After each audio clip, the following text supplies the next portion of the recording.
Hello, my name is Nina Torres, and I'm going to go ahead and be discussing my prosocial guidance plan.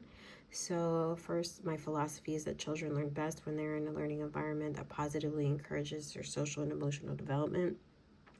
So, children's development is definitely a continuous process that encompasses their emotional, social, and intellectual growth. And as children grow, I do believe that their social and emotional well being influences their development.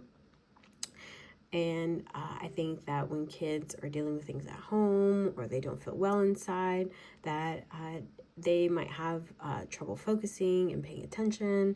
And not only that, but they may also even have behavior issues.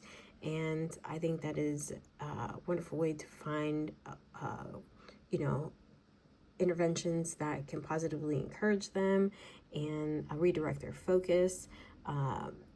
I think when kids have a positive attitude, they're definitely going to participate more in class. And I think that as teachers, we can find interventions and ways to kind of redirect their focus and get them to be encouraged in the classroom. So children do spend many hours during the week in the classroom with their teachers and peers. So it definitely should be a place where they feel positively encouraged. I don't think children should ever be labeled as bad or be talked about negatively in the classroom by the teacher, because it definitely could discourage them. And not only that, it make them shut down even more, and they're not going to want to participate in class. So I think rather than yelling at the students, using I see statements such as, I see Susie reading her book, or I see Jason sitting down, that this kind of allows the teacher to point out students who are behaving well, and without really calling out a specific child's name, it can kind of encourage them to do better and be an example like the kids that she called out, because they want to, be recognized by the teacher in a positive way. In the classroom, I think tracking behaviors is a great way to motivate students to, be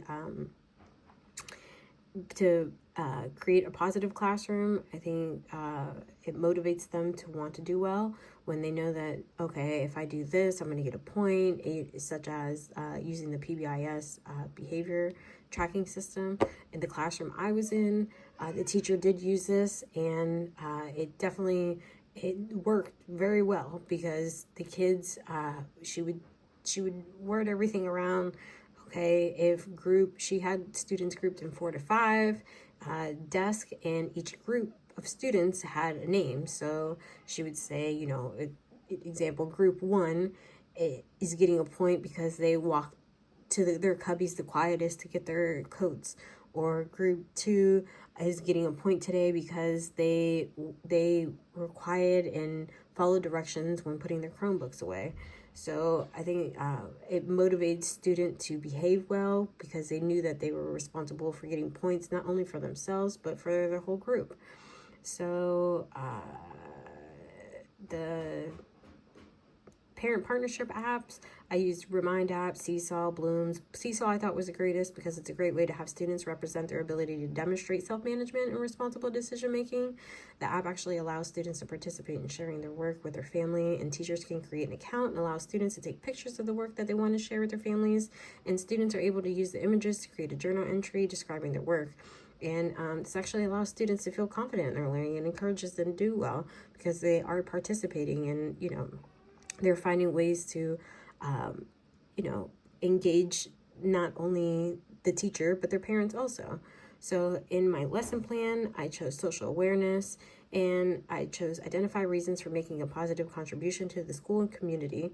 I chose this because I think that when we make positive contributions to society in any way, and we help people out, and we're, positively give a compliment, or, help somebody in need, that it actually makes you feel better inside, because you are helping somebody else out.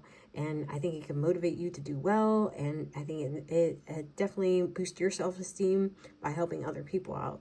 So the learning objectives I had were the students will be able to identify reasons for making a positive impact in the classroom and community, and the students will be able to demonstrate ways to positively contribute to the community. So to begin this lesson, I would read the book Just Help, How to Build a Better World by Sonia Sotomayor.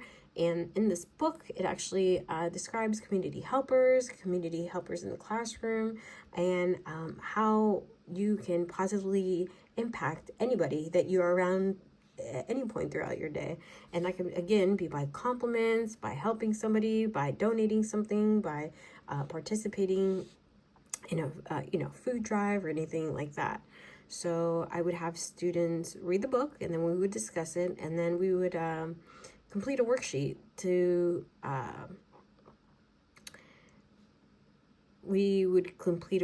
called What is a Positive Classroom, where the students are able to identify character traits, words, and actions that should be modeled in the classroom. So this helps them to acknowledge what it takes in the classroom to promote good behavior, and how the school community is impacted by their choices. So then I would have an open discussion with the students about their answers, and then we would actually get on our Chromebooks and go on the website Kahoot, where the students will answer questions about people who need help within the community. So the students will identify ways they can positively help those in need. And this, again, could be not only, collecting food for those in need or collecting clothes for those in need, but it could also be participating, like at school. They'd be able to spend a day after school cleaning up, trash, picking up trash, planting flowers, picking weeds. There are so many ways that you can definitely positively impact your classroom and community. So I would have the students come up with their own plan about ways that they'd be able to positively impact their community. And they will create a volunteer plan using a poster board, markers, and I would have groups of 3 to 4 students and kind of have them work together to brainstorm ways that they can definitely make a positive impact. So I would then have students present their posters. And then to close the lesson, I would have a discussion about the positive impact that we could have in our school and community. And I would ask students to reflect on how having a positive attitude and showing kindness towards others makes them feel. And this can help them to realize that, being a good friend, student, definitely impacts not only the person that you're trying to help, but yourself and your self-esteem, and you feel better about yourself. So that would definitely be my plan, and I hope you all have a great day. Thank you.